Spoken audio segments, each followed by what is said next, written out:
This is Heather Lewis from Animal Arts, and I'm going to talk to you this afternoon about how to build green.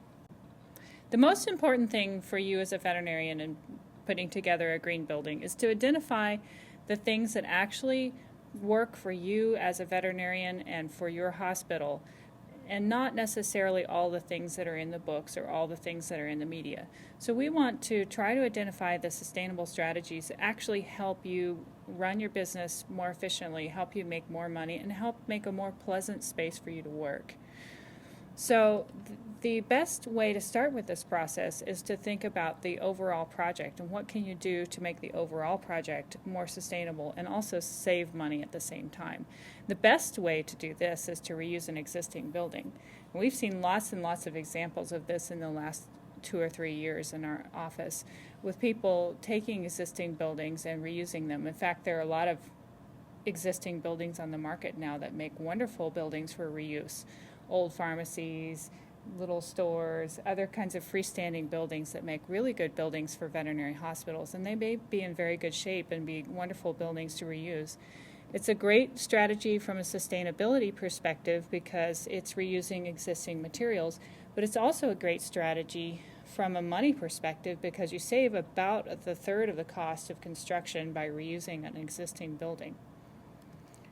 If you are starting from scratch, however, that's the second best thing you can do is to think about how the building fits on the site. You may not always have a choice about this, but if you do, and you can orient the building correctly to use the path of the sun to your full advantage, then this is the single most important thing you can do to save money and utility costs and reduce your energy costs overall.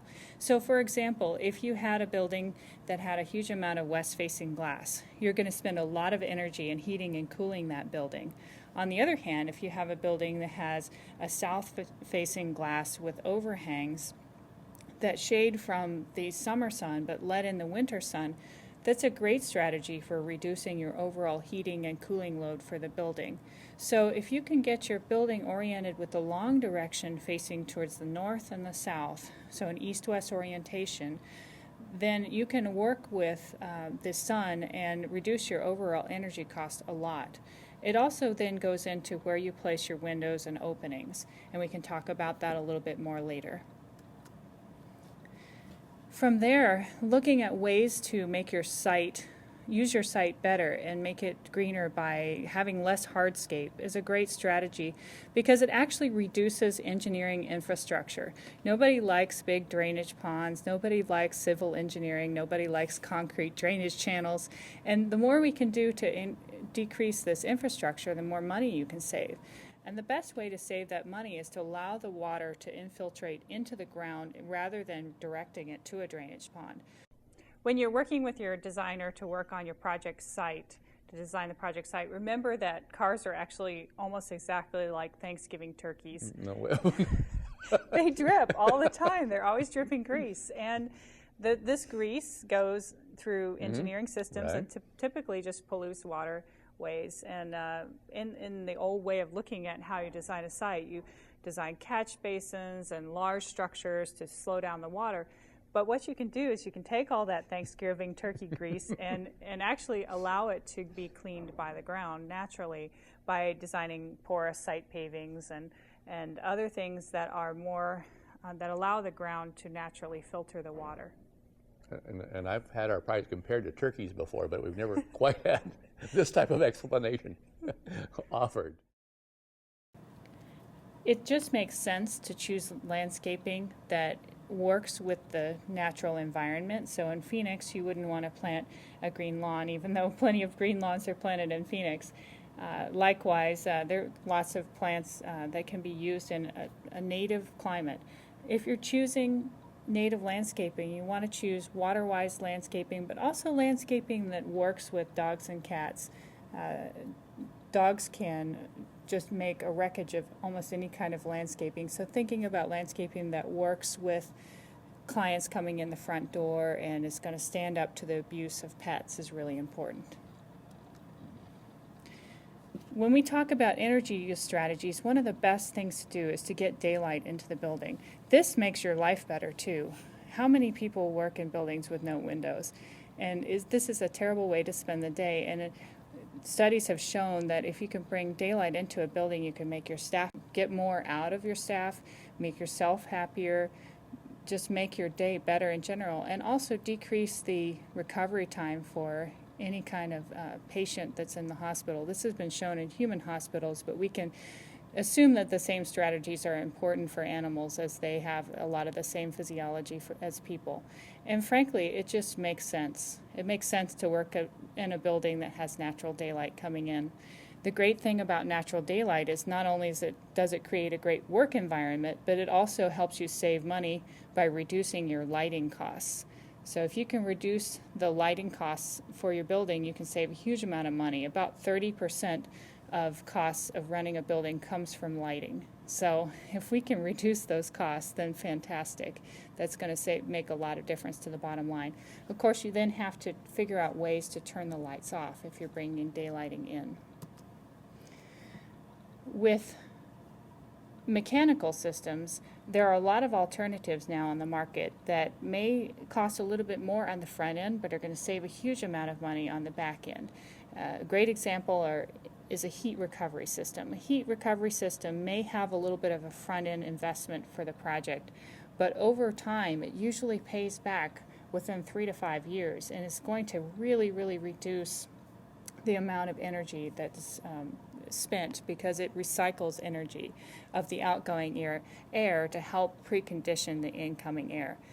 Another great thing to incorporate into mechanical design is economizer cycles.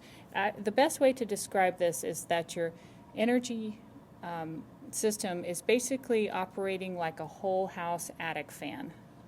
So it's bringing fresh air into the building without necessarily heating or cooling it. This can only work on a great day, but if you can use that to your advantage, then fantastic.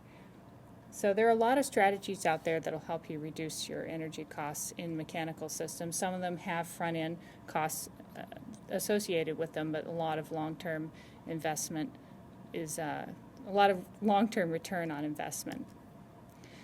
One of the great strategies is to think about effective airflow, not just moving a lot of air through a building, but how you're moving the air. So in an animal environment, for example, it's the pet that actually needs the air. So if we can figure out a way to put air through cages or through animal environments rather than putting it into the room, then you can reduce the number of overall air changes that the room needs, therefore save money and still get the great fresh air for the pets. So thinking about effective airflow rather than just moving air is a great green strategy for veterinarians. Finally, there are a lot of recycled materials that are available for veterinarians, veterinary projects. Your concrete and your masonry products are some of the best sources for getting recycled materials. Steel is almost 90% recycled. So if you can identify some of the big ticket items like concrete, masonry, and steel, then you can get a large percentage of recycled materials into the project without spending a lot of money. Insulation, drywall, and a lot of your finishes that you use in the project can also be purchased in with recycled content, and not necessarily at additional cost, because a lot of materials manufacturers now are using recycled content to save them money. So for example, a lot of the fly ash that's used in concrete is a recycled post-industrial waste material. Also saves money in putting together that concrete mix. So being able to identify the materials that work for you that are green and also save money is a great strategy. Finally, it just pays to be thinking about these things, because this is the direction the market is going. It hasn't really arrived in the veterinary market as much as in other parts of the retail industry. So if you can differentiate yourself by building a green building, it's going to set you ahead of the curve, and it's going to give you a lot of satisfaction and allow you to stand up compared to your competitors, and help your clients understand the value that you put on the environment and on other aspects outside of your business. So if you can find the strategies that help you achieve these things and still help you save money, then that's time well spent.